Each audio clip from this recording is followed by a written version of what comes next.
Day 2 at MAST Asia 2017, the only defense trade show in Japan. Today we are covering the international presence.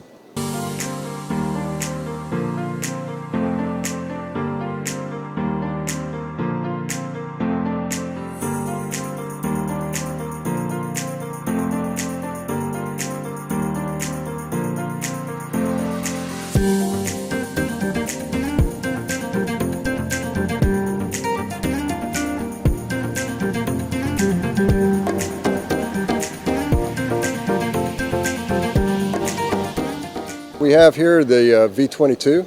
As you know, the V-22 is in service with the United States Marine Corps, soon to be in service with the Navy, and also in service with the Air Force Special Operations. We are here to promote V-22. We're hoping that Japan will see the utility in this aircraft, not only for its ground self-defense force, but also its maritime forces. We are delivering our first V-22 in September of this year to Japan. They are our first V-22 international customer. 19 September is our rollout date for the first V-22. We will hope to have the same kind of ceremony that we're having in Amarillo in September here in Japan when the aircraft finally arrive in country. Speed, range, and vertical lift. Nothing can match the capabilities of the V-22 in terms of providing that speed, range, vertical lift combination. It's a great platform offering utility and versatility in an area where we suffer from the tyranny of distance. In the Pacific, large expanses of water require an aircraft that can fly great distances at good speeds and do basically twice the work as a conventional rotorcraft.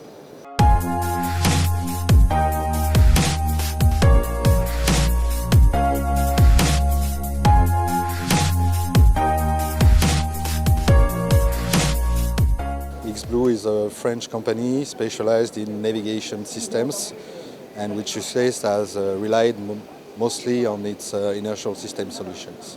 We've been quite successful in Japan with one specific product, which is the GAPS, which is a USBL, ultra short baseline, which is used for positioning of underwater vehicles below the surface from a ship.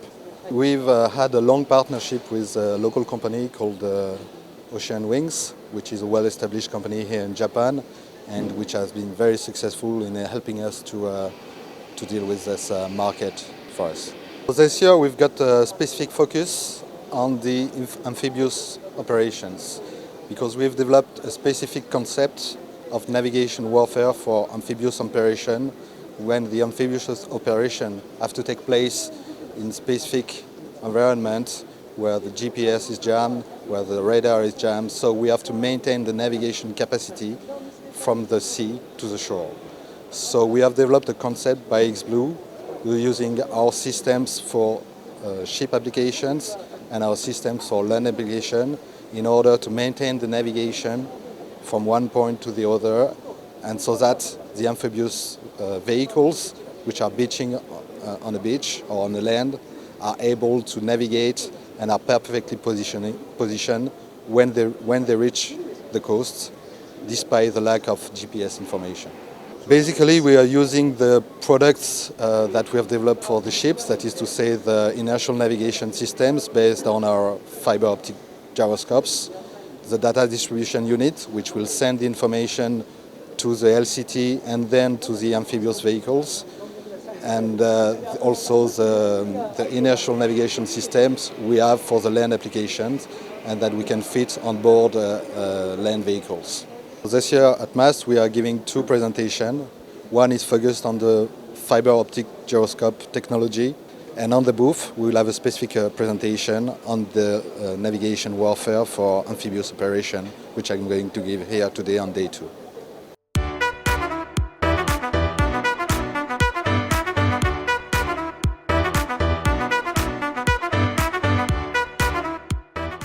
This model is called Seagull. We call it Seagull.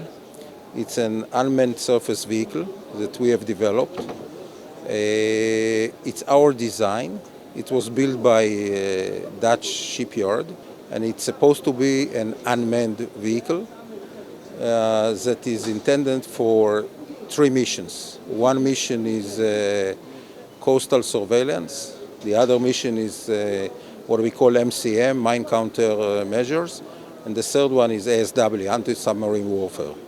here in this case, I think it's an asymmetric case if you talk about the anti-submarine, but in this case, the asymmetric part, I mean the asymmetric issue is working in favor of this side, of our side, of the governmental side if you want, of the navies if you want. It's a multi-mission vessel. It's 12 meters long. It's about 12 tons. It can be carried in a 40-foot container.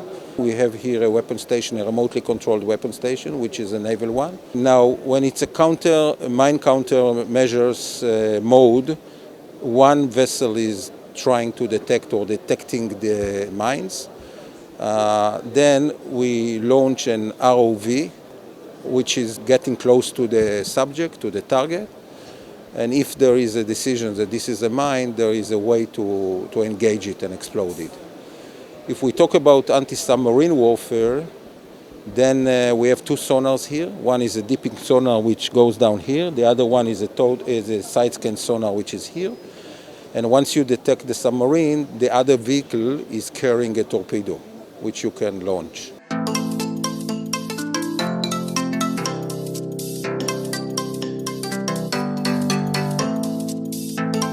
Brahmos is a supersonic cruise missile jointly developed by India and Russia.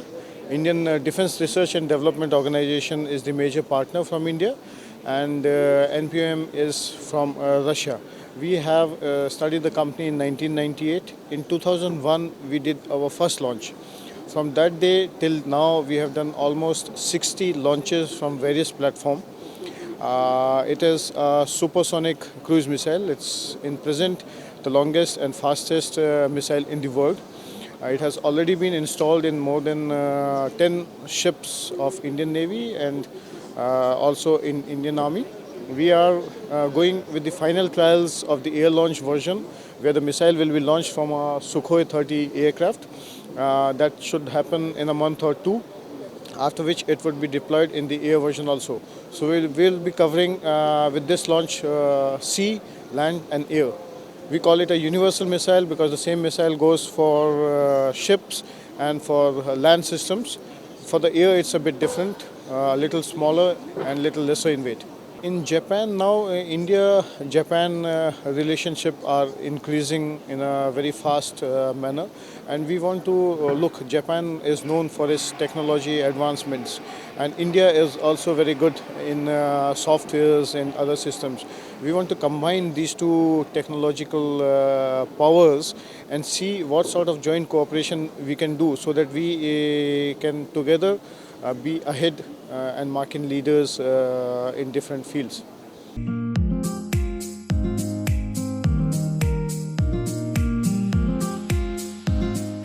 Just behind me is the Ceptor missile. This is the latest generation of missile that will come into service very shortly with the Royal Navy within a few months' time. So this will replace the Seawolf. It is a surface-to-air system. This is a significant upgrade for the Royal Navy because it will give our frigates not only just a self-defence capability, but also a local area air defence capability. So what do I mean by that? Currently the frigates have a short-range self-defence system out to around 5 kilometres, whereas this missile will significantly extend the range out to 25 kilometres. Not only will it protect them, but it also allows them to protect their consort vessels within a few miles of the ship. Initially, this missile will be fitted on our Duke-class Type 23 frigates. The first 4 ships have already been upgraded, and we expect to do some trials for the acceptance process shortly. Thereafter, we will migrate the system onto the Type 26 frigate, which is due to be in service early in the next decade. We will increase the number of missiles, so the Type 23 currently will have 32.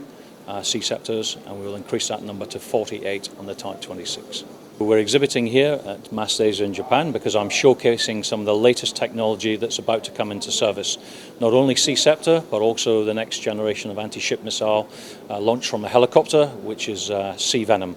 So this is currently in production and should be in service in about 3 years' time. But what it shows is modularity between the two missiles, and it also shows latest improvements in technology using data link, etc. So again, I'm here to showcase, to show that we have some exciting new innovations in missile development.